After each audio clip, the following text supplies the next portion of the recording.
Gentlemen, throughout history, there have been many military-style knives, from the K-bar to the trench knife, and today, you'll be making one of these. The Smatchet.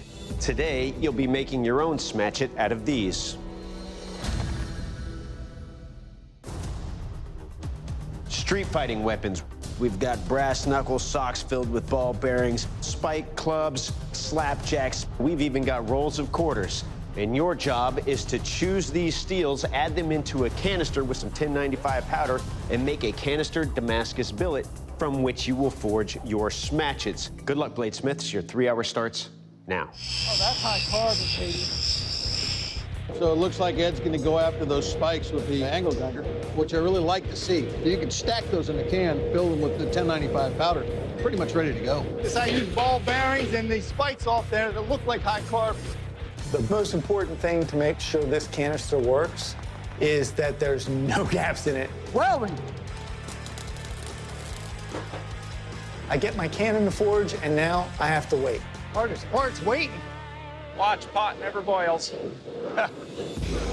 They all used the whiteout, which means that they all need to peel those cans, or there's going to be delaminations. Right. I grabbed this mace thing with a steel handle and a slapjack, and I put it in a canister.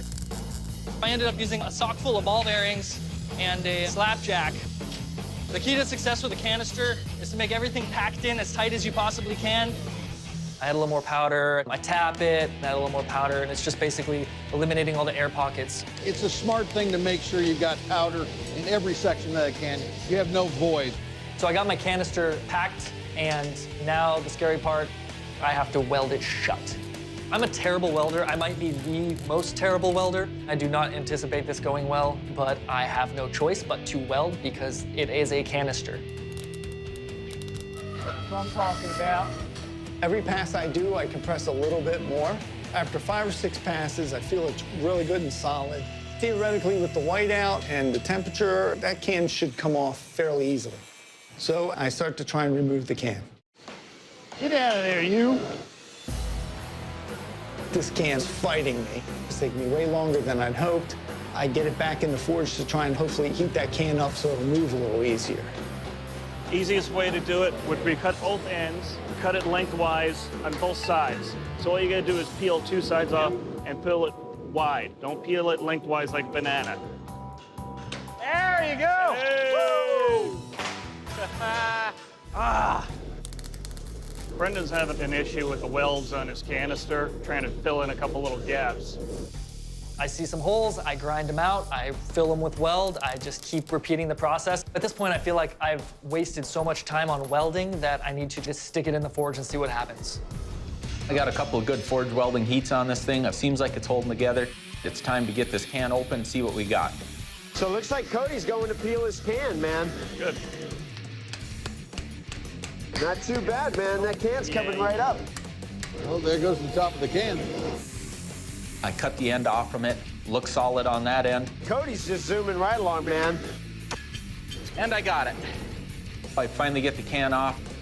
Things are going pretty well right now.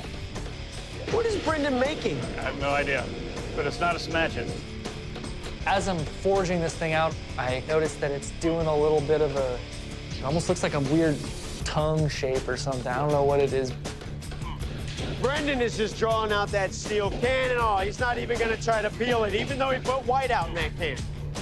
I left the canister on thinking that I would just grind it off after, but I drew it out so much that if I do that now, I'd lose some of the integrity of the blade. So I'm actually hoping the whiteout didn't work and that it welded on the interior.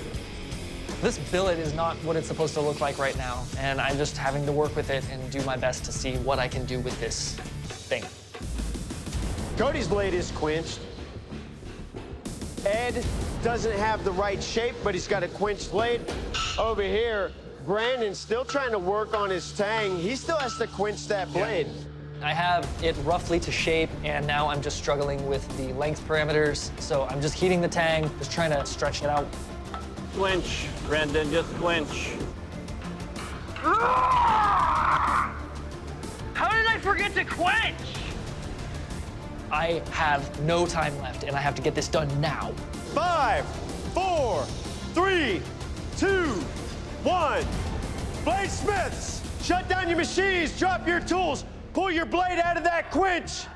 This round is over. Gentlemen, welcome to our strength test, the rifle barrel smash. You got your chance to fight dirty. Now it's my turn. What I'm gonna do is take each of your weapons and beat them repeatedly into these rifle stocks.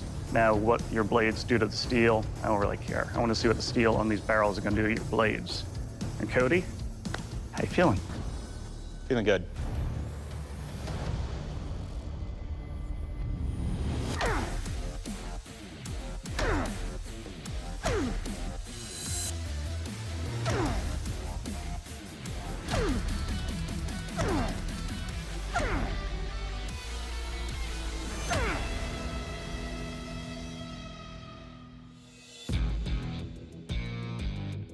Nice job, Cody. Your edge held up great. No rolls, no chips, anything like that. It's a little bit blade heavy still. Your handle's a little spindly, but stay true in my hand. Good job. Thank you. So, Brendan, after seeing that, how you feeling? Speechless, apparently.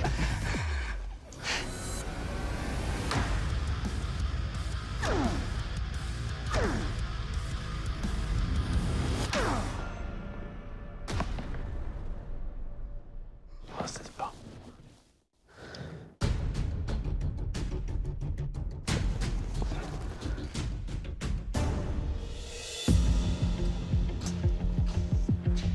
All right, Brendan, we got a big problem with your blade. Because that pummel is a critical safety feature when it comes to retention, we can no longer continue with testing on your blade. That doesn't mean that you're out of this competition. Ed, your blade still has to survive 4 strikes on the rifle barrel. Are you ready? I'm ready. All right, Jake. I'm not feeling great about the knife overall. The blade is excellent, but I'm not feeling great about the handle construction on the knife. Hopefully, my handle stays together.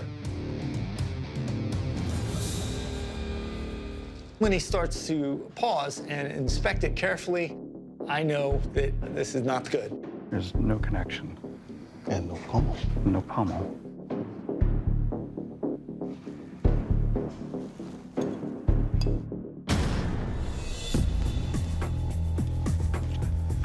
Ed, it looks like the pressure of competition and the clock got the better of you here in this one, because not only is there not a pummel, which is a parameter failure, but because there are no mechanical connections in your blade, it's just unsafe to test. And for that reason, please leave the forge.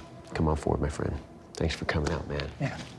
I think by coming here, I definitely attained all of my goals to live the experience, get out and really live life, and also try and teach my children that they should do the same.